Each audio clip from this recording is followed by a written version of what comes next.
perubahan yang belum pernah terjadi sebelumnya dalam 1 abad, krisis pengangguran di China dan nasib pemilik bisnis swasta. Tahun ini, gelombang pengangguran yang belum pernah terjadi sebelumnya melanda China. Tidak hanya mahasiswa yang sulit mendapatkan pekerjaan, tetapi juga pemilik bisnis swasta dan eksekutif perusahaan, yang kehilangan mata pencaharian mereka dan terpaksa mengambil pekerjaan sebagai petugas pengiriman barang. Baru-baru ini, sebuah artikel online berjudul "Pencarian Kerja Seorang Pria Parubaya Berusia 45 Tahun" telah memicu diskusi hangat. Artikel tersebut menceritakan kisah Wei Ping, nama samaran, seorang manajer regional sebuah perusahaan perlengkapan rumah tangga, yang menganggur dan menghadapi banyak kendala saat mencari pekerjaan. Dia bahkan gagal mendapatkan posisi paruh waktu di toko-toko jaringan, seperti KFC, Pizza Hut, IKEA, Starbucks, dan lain-lain.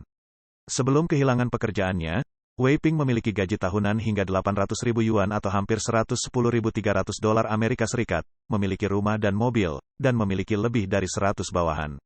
Namun, karena adanya batas usia kerja untuk individu berusia 45 tahun, ia ditolak oleh sebagian besar perusahaan. Dia bahkan tidak bisa mendapatkan pekerjaan dasar, seperti membersihkan AC atau penghisap asap dapur. Akibatnya, ia terpaksa menjadi pengantar barang, dengan upah 18 yuan per jam, dan sejak saat itu ia terus melakukannya. Artikel ini telah beresonansi dengan banyak netizen China. Wei Jinling, seorang pemilik bisnis swasta dari Hangzhou, mengatakan kepada Radio Free Asia bahwa dengan terus menurunnya ekonomi China, perusahaan swasta terkena dampak yang paling parah. Dengan ekonomi yang buruk dan tindakan keras terhadap perusahaan swasta, beberapa bisnis yang dimiliki oleh kenalan saya telah ditutup. Para pemilik yang berusia sekitar 45 tahun atau bahkan lebih tua, merasa tidak realistis untuk mencari pekerjaan. Tidak ada yang mau mempekerjakan mereka. Wei Jinling menyebutkan bahwa salah satu temannya menjadi pengangguran dan mulai bekerja sebagai sopir transportasi online. Mereka harus bekerja siang dan malam tanpa istirahat dan hanya mendapatkan penghasilan paling banyak 8.000 hingga 9.000 yuan, sekitar 1.103 dolar Amerika Serikat hingga 1.241 dolar Amerika Serikat. Jika mereka sakit atau libur, mereka hanya memiliki sekitar 4.000 hingga 5.000 yuan yang tersisa. Dengan tingginya biaya hidup di Hangzhou, sangat sulit untuk menutupi kebutuhan hidup. Kutukan usia 35 tahun. Tidak hanya sulit bagi mereka yang berusia 45 tahun untuk mendapatkan pekerjaan, namun situasi ini juga menimbulkan kecemasan bagi mereka yang berusia 35 tahun. Kutukan usia 35 tahun adalah topik hangat lainnya di internet di China saat ini. Banyak industri, termasuk pegawai negeri, menetapkan batas usia 35 tahun dan banyak orang berusia 30-an tahun yang menghadapi berbagai tantangan, seperti pengangguran, belum menikah dan tidak memiliki anak.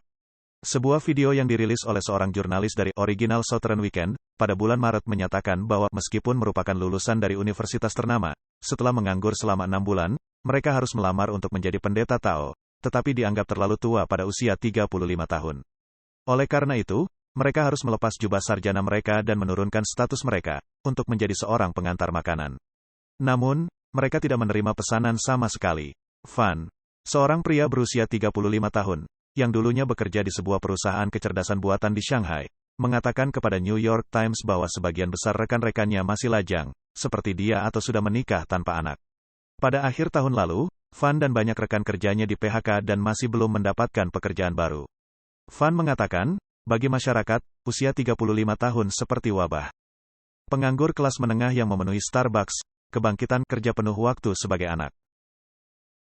Seperti yang telah diberitakan sebelumnya, penganggur kelas menengah yang memenuhi Starbucks baru-baru ini menjadi topik hangat. Sebuah artikel yang beredar di platform media sosial menyatakan, Starbucks pada hari Senin hampir seluruhnya diisi oleh pria dan wanita paruh baya yang menganggur dan merasa malu untuk tinggal di rumah. Tidak hanya pria paruh baya, ada juga sejumlah besar wanita paruh baya. Di bawah tekanan pengangguran, tren kerja penuh waktu sebagai anak lazim terjadi di China, di mana banyak orang, setelah kehilangan pekerjaan, menghabiskan waktu mereka untuk menemani orang tua dan melakukan pekerjaan rumah tangga, sebagai imbalan atas tunjangan hidup yang diberikan oleh orang tua mereka. Asisten Profesor Lucy, dari National University of Singapore mengatakan kepada BBC bahwa banyak orang yang menjadi kerja penuh waktu sebagai anak, sebenarnya merupakan bentuk pembiusan diri, ketika harga diri mereka tidak dapat menerima pengakuan dan penerimaan dari masyarakat. Inti dari menjadi pekerja penuh waktu sebagai anak adalah pengangguran dan semakin banyak pekerja penuh waktu sebagai anak semakin cepat masyarakat mengalami penurunan konsumsi. Komentator Wang He, mengatakan kepada NTD TV, bahwa tingkat pertumbuhan ekonomi China terus menurun dan tingkat pengangguran yang tinggi, mengindikasikan bahwa penyerapan tenaga kerja baru oleh ekonomi sangat buruk. Keruntuhan ekonomi China telah terjadi dalam skala nasional. Mengenai berbagai pemandangan suram yang disebabkan oleh kemerosotan ekonomi China dan gelombang pengangguran, blogger China, Deep Insight, mengungkapkan dalam sebuah posting, semua orang telah mendengar tentang perubahan yang belum pernah terjadi sebelumnya pada abad ini, tetapi mereka tidak tahu apa yang diwakilinya. Sekarang melihat pengalaman diri sendiri dan orang-orang di sekitar, seseorang dapat merasakan kecemasan yang tak berujung.